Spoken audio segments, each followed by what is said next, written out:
This week, I selected topic 4 for discussion board 6 post.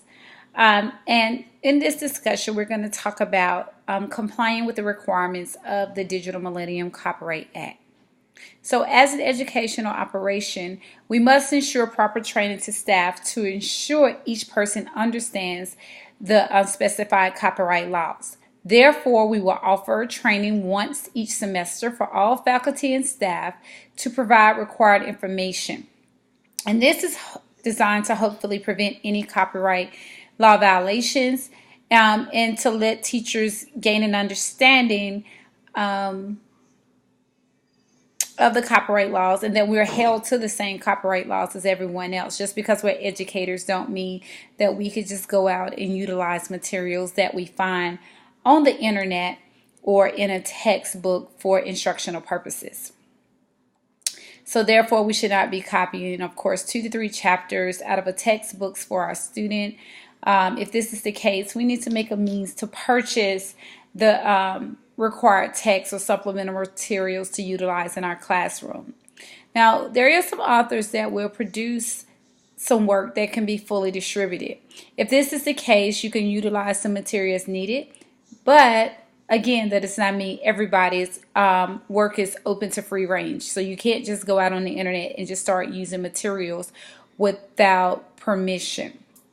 On October the 28th, 1998, then President Bill Clinton signed the Digital Millennium Copyright Act. And this was based around the fact that resources and materials that was posted on the internet did not make them free, meaning you have just open range to just go out there and use whatever you see on the internet. This is not the case. And so the same law applies as in our traditional copyright laws, and therefore we must be followed to ensure you're not utilizing materials and violating those copyright laws in your classrooms. So some things that you can do to utilize the materials: you can consult with the copyright holder and to get permission, or you can provide the proper citations if you're doing a presentation for your students and utilize a document or a video or something that you find online. You need to make sure that you document that material, cite that material to say where the information came from and give that author proper credit. So what type of training should be provided for our teachers or other education and staff? Detailed professional learning sessions.